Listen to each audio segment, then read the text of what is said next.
I knew my friend was cheating on her husband of 17 years, but when he found out, even I wasn't ready for what he did. I've known Maurice Vale for 15 years, and I should have seen it coming. We met in college, University of Texas, sophomore year. She was the kind of person who walked into a room and owned it. Loud laugh, zero filter, always the center of attention. I was quieter, more calculated.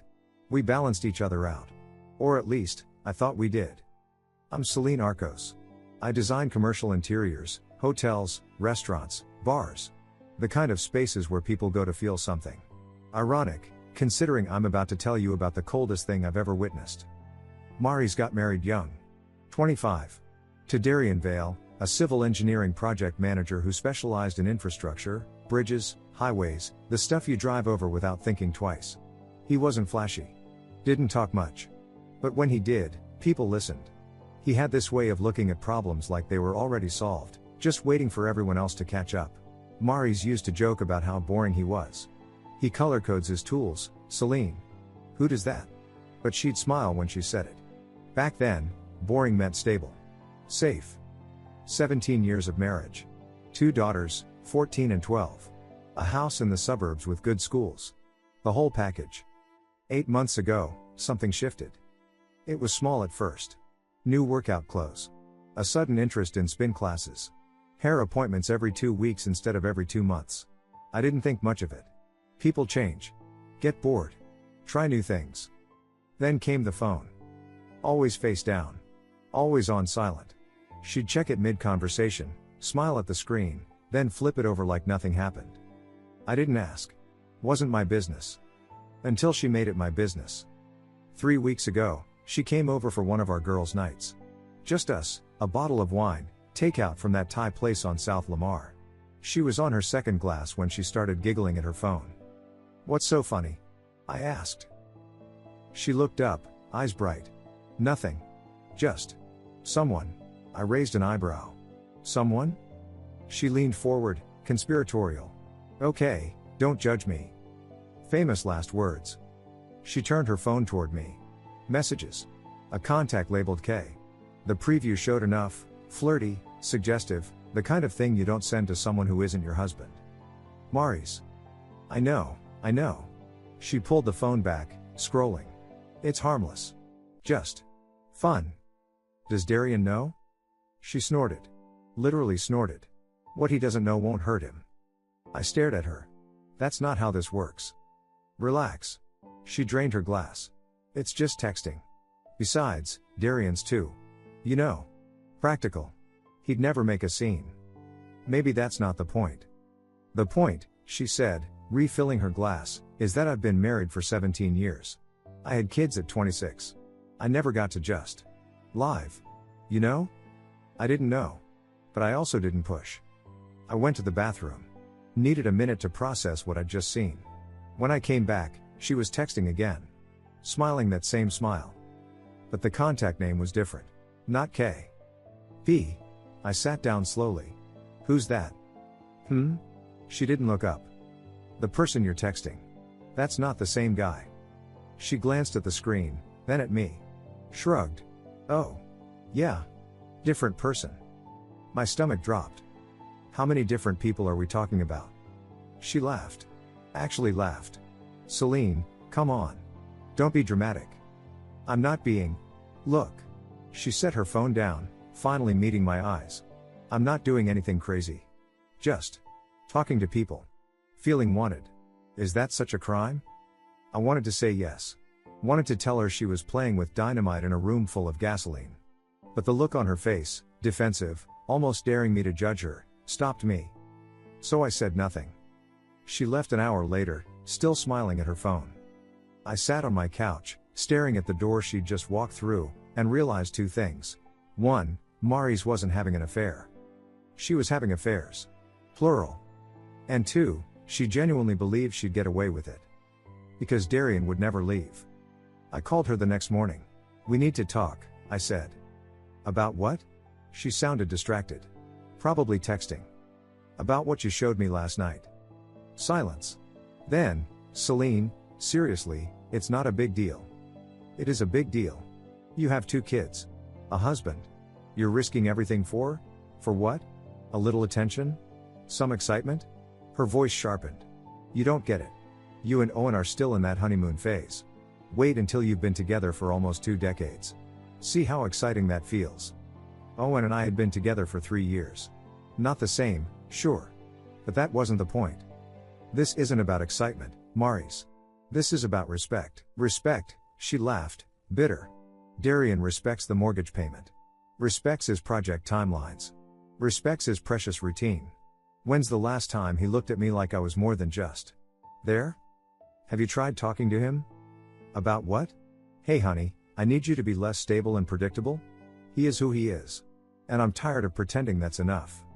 I heard a notification sound in the background. She stopped talking. You're texting right now, aren't you? I have to go, she said. Spin class. She hung up. Over the next few weeks, I watched it unfold like a slow-motion car crash. Maurice started posting Instagram stories from hotel bars. Vague captions like needed this with a cocktail in frame.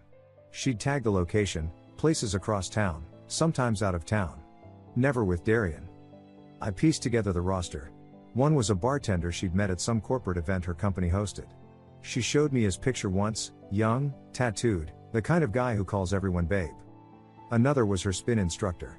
She'd gush about his energy and how motivating he was. The third I figured out when she accidentally mentioned someone named Wes from work a little too fondly. 3. At least 3. And she wasn't even hiding it well anymore. I started pulling back. Stopped responding to her texts immediately. Made excuses when she wanted to meet up. Because every time I saw her, I felt complicit. Like I was standing next to someone shoplifting and pretending not to notice. But I also felt something else. Anger. Not at the cheating itself, people make their own choices. But at the arrogance. The certainty that she'd face no consequences because Darian was too practical to blow up their life. She was betting on his decency. Using it like a free pass. 2 weeks ago, Owen and I got invited to dinner at their place. I almost said no. But Owen didn't know what was happening, and declining would have raised questions I wasn't ready to answer. So we went. Darian opened the door. Shook Owen's hand, hugged me briefly. He looked the same as always, solid, calm, present. Wore a faded UT engineering shirt and jeans. Smelled like cedar and something clean. Come in. Maurice is finishing up in the kitchen. The house was exactly how I remembered it. Family photos on the walls. Girls' backpacks by the stairs. A half-finished puzzle on the coffee table. Normal. Maurice came out wearing a new dress I'd never seen. Hair done. Makeup perfect. She hugged us both, all smiles. So glad you guys could make it. Dinner was grilled chicken, roasted vegetables, some kind of quinoa situation. Darian had cooked. Maurice kept getting up, refilling wine, checking her phone, excusing herself to grab something from the other room. The third time she left the table, Owen glanced at me, confused. Darian didn't react. Just kept eating, asking Owen about his photography work, making conversation like everything was fine. But I watched him. And he was watching her. Not obviously. Not aggressively. Just aware. Tracking her movements, her timing, the way she smiled at her phone before setting it face down on the counter.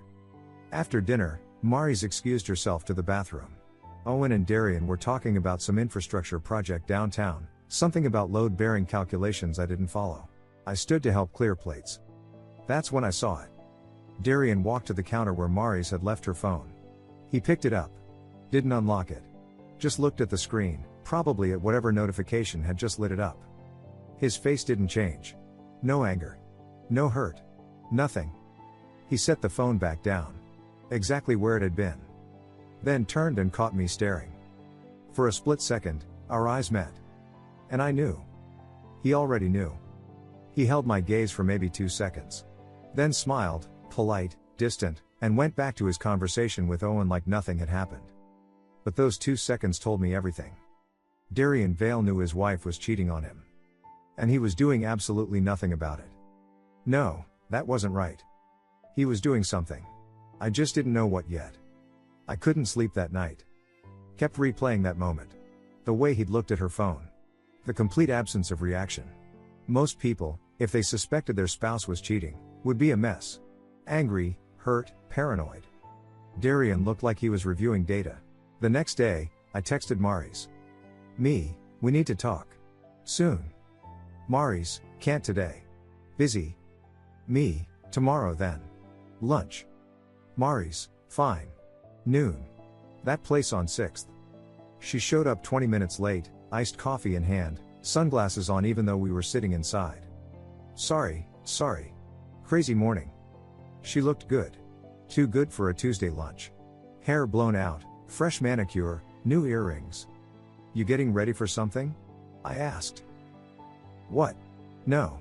Just felt like looking nice. She scrolled through her phone, barely making eye contact. Maurice. Put the phone down. She sighed, set it face down on the table. Okay. What's this about? You're playing with fire. Celine, I'm serious. Darian's not stupid. And you're not being careful. She leaned back, arms crossed. What makes you think he knows anything? I debated telling her what I'd seen. Decided against it. It doesn't matter if he knows now. He will eventually. And when he does, what? He'll leave? She laughed. Darian's not going anywhere. You don't get it. He's too logical. Too invested. We have the house, the kids, his precious reputation at work. He's not going to throw all that away over some suspicion. This isn't suspicion, Maurice. You're actively seeing other people. I'm talking to people. There's a difference. Is there? Her jaw tightened. You know what? Maybe if Darian actually gave a damn about making me feel wanted, I wouldn't need to talk to anyone else. So this is his fault? I didn't say that. You just did. She grabbed her phone, checking the screen. Smiled at whatever she saw. Look, I appreciate the concern. But I know what I'm doing. Darian's not some detective. He's an engineer. He builds bridges. He's not built for this. For what? Emotional complexity? Give me a break. For confrontation. For drama. For blowing up his entire life on a hunch. She stood, slinging her purse over her shoulder. I have to go. Meeting someone. Who? A friend. Which one? She smirked. Does it matter? I watched her leave, phone already at her ear, laughing at something the person on the other end said. That's when I realized, she didn't just think she'd get away with it. She thought she deserved to. I didn't hear from Darian after that dinner. Not directly, anyway. But I noticed things. He stopped showing up to the group hangouts we'd all go to, trivia nights, weekend BBQs, the occasional happy hour. Owen mentioned it once. Haven't seen Darian in a while. Everything okay with him? I think he's just busy with work, I lied. But I knew better. Darian Vale was the kind of person who showed up to everything. Reliable. Consistent. The guy you could count on to bring the good beer and stay until the end helping clean up. His absence was deliberate. He wasn't avoiding us. He was distancing himself. Quietly. Systematically. Then Owen came home from downtown one afternoon, mentioned he'd seen Darian coming out of a law office. Which one? I asked, trying to sound casual. That big firm on Congress. You know, the one that handles complicated divorces and stuff. My stomach dropped. Did he see you? Nah. He was on his phone, looked pretty focused. That was a week ago. Since then, radio silence. Maurice kept posting her vague stories, kept texting me random updates I barely responded to. She didn't seem to notice I'd pulled back. Or maybe she did and didn't care. Then last night, my phone lit up. Maurice, I'm meeting him this weekend. Maurice, told Darian I'm visiting my sister in Houston. Maurice, this is actually exciting. I stared at those messages for a full minute. Typed, you need to stop. Deleted it. Typed, Darian knows. Deleted that too. Finally settled on, be careful. Maurice, always am, winking face emoji. I set my phone down and looked at Owen, who was reading on the couch. You okay? He asked. Yeah, I said. Just tired. But I wasn't tired. I was waiting. Because I'd seen that look in Darian's eyes. And I knew, whatever he was planning, it was already in motion. Friday night. 11:51 p.m. My phone vibrated on the nightstand, loud enough to wake me. I grabbed it, squinting at the screen. Maurice, incoming call. I almost declined. But something made me answer. Hello? He knows. Her voice was shaking. Actually shaking. Celine, he knows. I sat up, suddenly wide awake. What happened? He confronted me. Just now. I just got home from. It doesn't matter. I walked in and he was sitting in the living room. Lights off. Just sitting there. What did he say? He asked me where I was. I said drinks with Kelsey from work. He just nodded. Then he asked if I was seeing someone. My chest tightened. What did you tell him? I said no. Obviously. I said I didn't know what he was talking about. And he just looked at me. For like 10 seconds. Didn't say anything. Then he said okay and went upstairs. I heard her breathing, rapid and shallow. That's it? I asked. Just okay? Yes. That's what I'm saying, it was so weird. He wasn't angry. Didn't yell. Didn't ask follow-up questions. Just, okay. Like he was checking a box or something. I didn't say what I was thinking, that's worse. Do you think he has proof? I asked instead. How would he have proof? I'm careful. I delete messages, I don't use our shared calendar. She stopped. He can't have proof. He's just suspicious. Maurice, I'm probably overreacting. Right? He probably just, I don't know. Heard something from someone. Or noticed I've been out more. It's fine. It's fine. She was trying to convince herself. Maybe you should. I have to go. I hear him coming downstairs. She hung up. I lay back down, staring at the ceiling. Owen stirred next to me. Everything okay? He mumbled. Yeah. Go back to sleep. But I didn't sleep. Because Darian Vale didn't ask questions he didn't already know the answers to. The next morning, Maurice texted me at 8:34 a.m. Maurice, false alarm. He's acting totally normal. Maurice, made coffee, asked about my day, kissed me goodbye before he left for a site inspection. Maurice, I think I freaked out over nothing. I read those messages 3 times.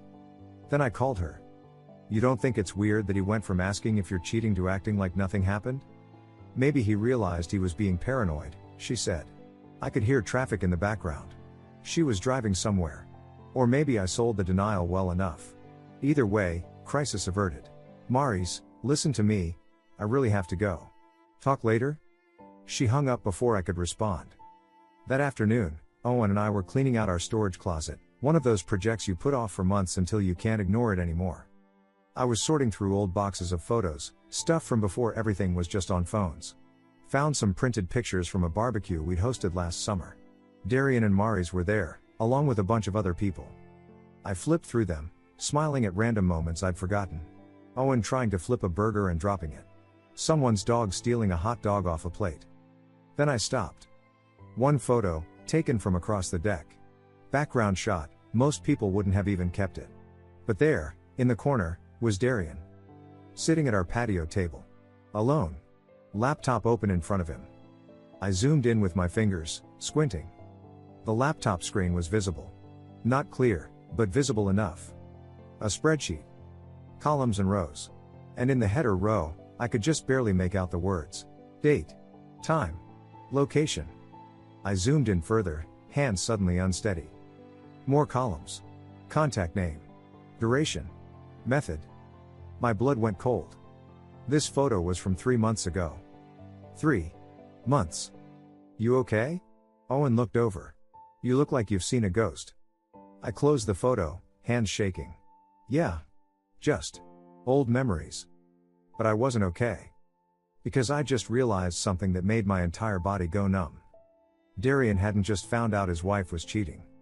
He'd been documenting it. For months. Every date. Every time.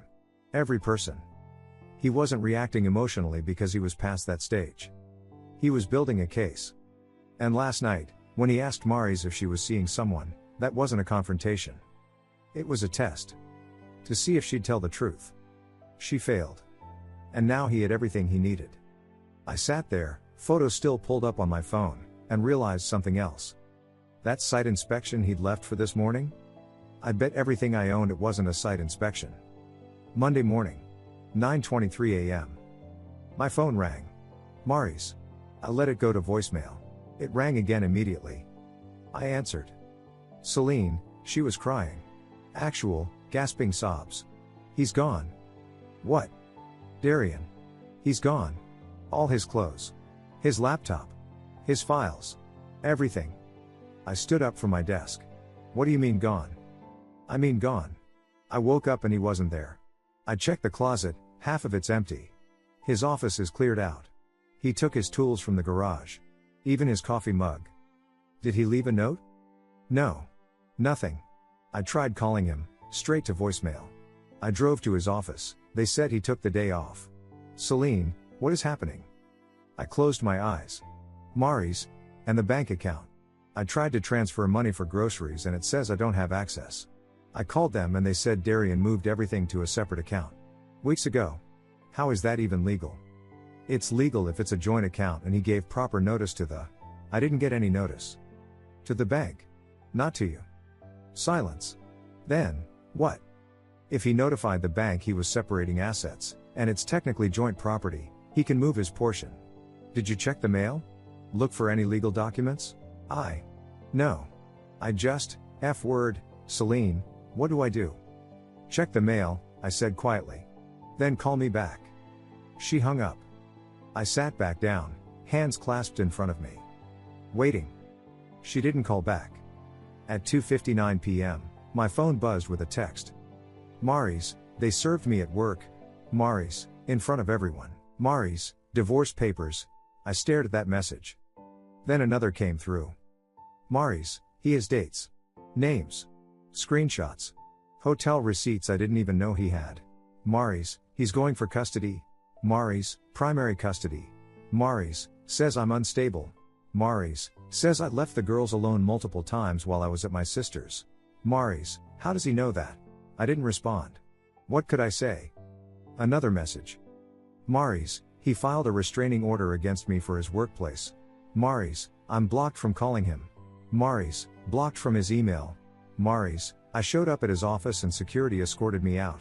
Mari's, what is happening? I set my phone down and went back to work. Tried to focus on the restaurant layout I was designing. Couldn't. At 6 p.m., she called again. I met with a lawyer, she said. No crying this time. Just hollow. He said Darian's case is airtight. Okay. He's been planning this for at least 2 months. Maybe longer. Every asset is protected. Every move documented. The lawyer said, her voice cracked. He said Darian didn't just leave me. He erased me. I didn't know what to say to that. The prenup, she continued. The one I signed when we got engaged. I thought it was romantic. Like, oh, we're never getting divorced so this doesn't matter. It protects everything.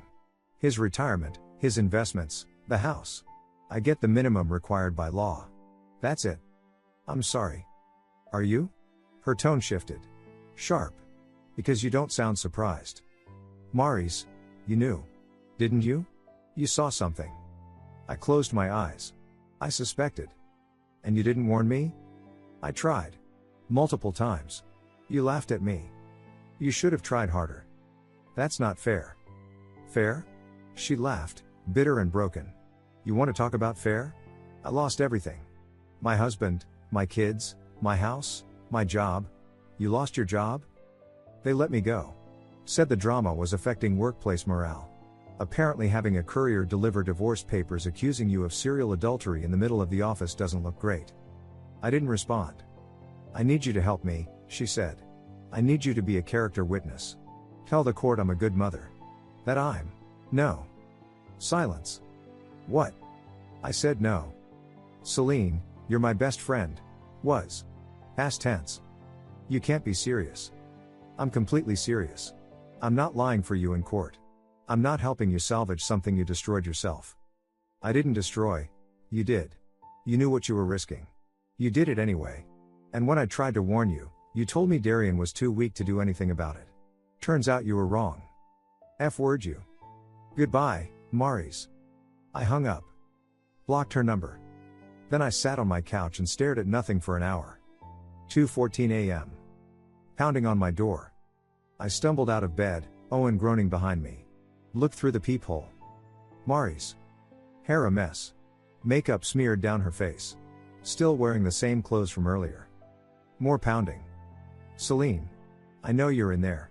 Please. Owen appeared behind me. What the hell? Stay here, I said.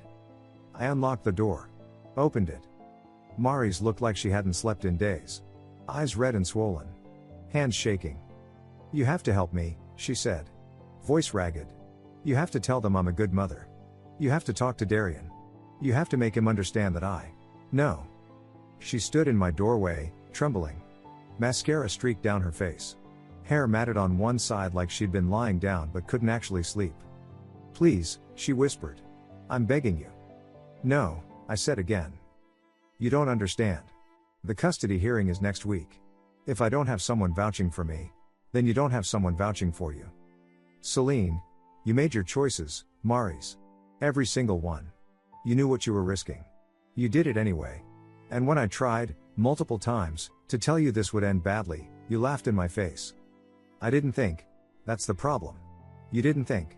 Or worse, you did think, and you just didn't care. You thought Darian would never leave because he was too stable. Too practical. Too weak." She flinched at that word. "Turns out he's not weak," I continued. "He's patient. There's a difference. And you mistook one for the other. This is all your fault." Her voice turned sharp. Desperate. "If you'd warned me properly, if you'd made me understand how serious this was. I told you to stop. You said it was harmless fun. I told you Darian wasn't stupid. You said he'd never leave. I told you that you were playing with fire. You said I didn't understand. I stepped closer. So no. This isn't on me. This is on you. Entirely on you. I'm losing everything. You already lost everything. You just didn't notice." Her face crumpled. "We've been friends for 15 years. We were friends. Past tense. I'm not going down with you, Mari's. I'm not lying for you. I'm not standing next to you while you try to blame everyone else for something you did to yourself. I can't believe you're doing this to me. I'm not doing anything to you. You did this. And now you get to live with it." I stepped back. Started to close the door. She lunged forward, hand on the frame. "Wait. Move your hand. Celine, please. I have nowhere to go. No one to move. Your hand." She stared at me. Then slowly pulled back. I closed the door. Locked it. Heard her standing there for a moment. Then footsteps. Fading down the hallway.